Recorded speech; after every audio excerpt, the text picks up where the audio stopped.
Sometimes our most powerful light shines through during times of immense hardship and adversity. That's the story of Rebecca and Christyn Taylor. At the age of 7, Rebecca was diagnosed with chronic pancreatitis.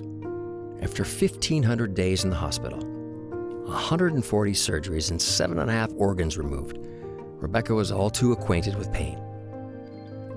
But with the help of her mom, Christyn, Rebecca found meaning in her suffering. Granted a wish from the Make-A-Wish Foundation, Rebecca asked for support to help others have less hardship than she did when facing pancreatitis, thus creating her own charity, Rebecca's Wish. Created to help children with pancreatitis, Rebecca's Wish offers treatment options that help fill precipitous gaps in care. Children who once had nowhere to go now have a home.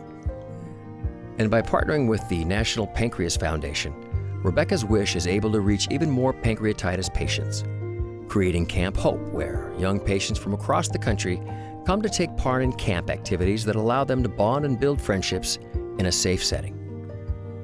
Meanwhile, Rebecca continues her own journey as a Brown Scholar at Texas A&M University, with her sights set on a career as a research scientist with a commitment to find a cure for pancreatitis. Thanks to Rebecca and Christyn, afflicted young people now have a resource to help them cope, heal, and never feel alone during their health journey. 2 more points of light, determined to shine hope on those who need it most.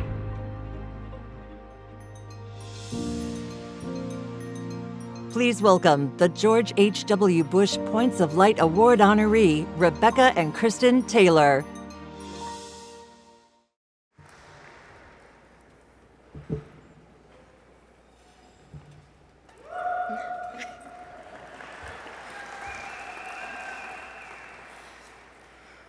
About a year ago, I didn't think I'd be alive, much less standing up in front of you all here today. The last few years, I've tried to attend college in between frequent and lengthy hospitalizations, but I've loved every single second I've been given. To be able to attend school is something that has been taken away from me for the vast majority of my life. And going to school gives me some sense of normalcy in my life, and it's a gift to be with friends, to be learning. And every time I have a relapse, I try putting aside my increasing pain until it becomes too much for me to handle, and the inevitable hospitalization happens once again. Part of my disease path means that I miss out on that normal life, things that everybody gets to take for granted. Being able to get dressed in the morning or to go to class, hanging out with friends on a weekend, being able to eat and walk without pain. I will never be able to reverse any of my diseases, to regrow my missing organs, or to have a single moment where I'm not in pain. But I do know that my life isn't over, and I know that many other children out there think that theirs is, that their diagnosis means the end of all things that are good and beautiful. And out of everything that I've gone through, what breaks my heart the most is the thought of another child walking through the same hopeless path that I did, with the same excruciating pain and immense loss. I may not be the healthiest, smartest, or strongest person who's sitting in this room today, but I am blessed to know that I have purpose. And I pray that all of my suffering can one day be turned into a smile on another child's face as they realize that they're out of pain for the first time since they can remember.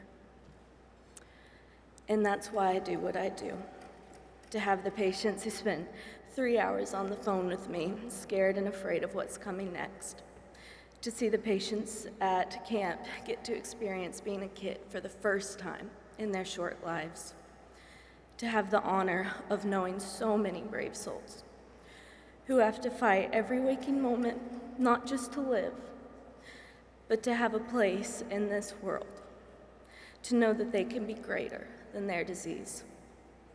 I want to thank you all for this incredible joy that the award has brought me, to show our beautiful patients that they too can make a difference and that they are worthy of a real and meaningful life.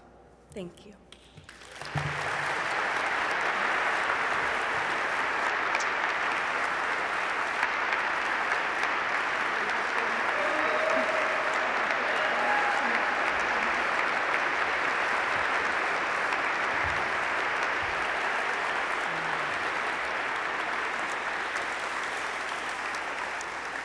this is a little unfair to go after that. I mean, really? Condoleezza Rice, that's as easy.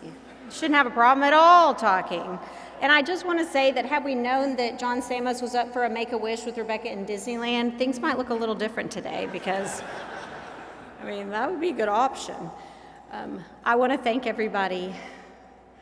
I can't thank enough this honor today. I also do want to mention, I have my two beautiful boys and my husband right there at that table, and Rebecca's Wish has been a family effort. These sweet boys, Nicholas and Alexander, my husband Brian,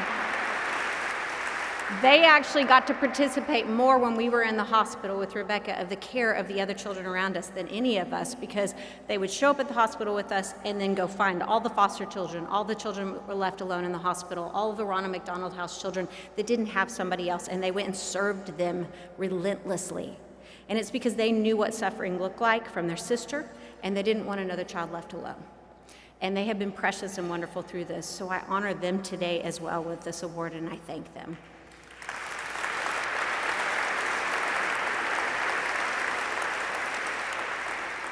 One of my favorite pastimes is reading about war history.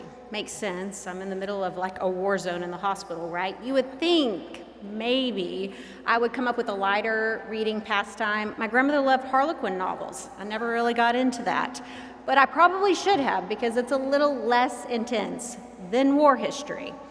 But I love war history. And you ask me, why? Why are you in the middle of like bleeding out, hemorrhaging people, ICU, code blues all the time, and yet I can't get enough of a history during wartime? And part of it is because I wonder. I sit there and read and I wonder, what causes people to be so polarized? What causes people in the same circumstance to do immense evil or immense heroism? Because they're usually one of the two, right? It's not a lot of middle of the road in war. Same circumstance, but they choose a different path. And one of my heroes that lived through wartime was Viktor Frankl. He wrote a wonderful book called A Search for Meaning. I think it's very poignant today, especially. And one of the quotes that he said has always stayed with me. Life is not troubled by circumstance. It is troubled by a lack of meaning and lack of meaning and purpose. It's really bad when you get the quote wrong, right? I don't have a teleprompter in case you're wondering. Life is not about an unbearable circumstance, but really a lack of meaning and purpose. And I started thinking about that and thought, well, our world has been really unbearable from 1,500 plus days living in a hospital, watching our child endure over 160 surgeries that were all so intense.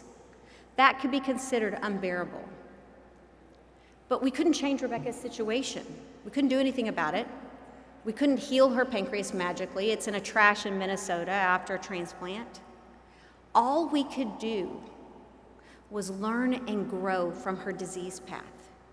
And that would be left to nothing had we not taken that knowledge and been able to transplant that knowledge literally into these children that suffered the same disease. And I actually realized that our meaning and purpose through Rebecca's disease became Rebecca's Wish. It became the children we were actually helping. They became our meaning and purpose. They were the light that we were going toward, and their focus and their healing became our point of light. And so our unbearable circumstance became bearable by our meaning and purpose when we poured into the least of these. Our greatest suffering became our greatest strength because we knew a disease path. And what better person to go comfort a mother whose child is suffering than a mother who knew that suffering? What better person to comfort a child who was missing half a year of school from a nose tube and didn't want to walk in the doors of a high school than a child who had done just the same thing? And so these children carried us through our journey and continue to carry us. And while we like to be able to be celebrated today for actually giving service to them. It was their service that kept us going. We had a call last week of a child that was put on hospice. They didn't find out about pancreas help until it was too late, turned down for transplant. We had four children that came from multiple different states that called and said, we need help. We're not doing enough in this disease. We're not doing enough to solve this problem. But what I do know is the people that have rallied behind us are helping one at a time, and they become our points of light across the United States to help gather together. What a beautiful concept that this entire room is supporting. So I thank you on behalf of Rebecca's Wish, on behalf of the Taylor family, and on behalf of all pancreas children across America. I thank you for presenting us the Points of Light Award and reminding us in honor of George H.W. Bush that we can all help give toward the greater cause. Thank you.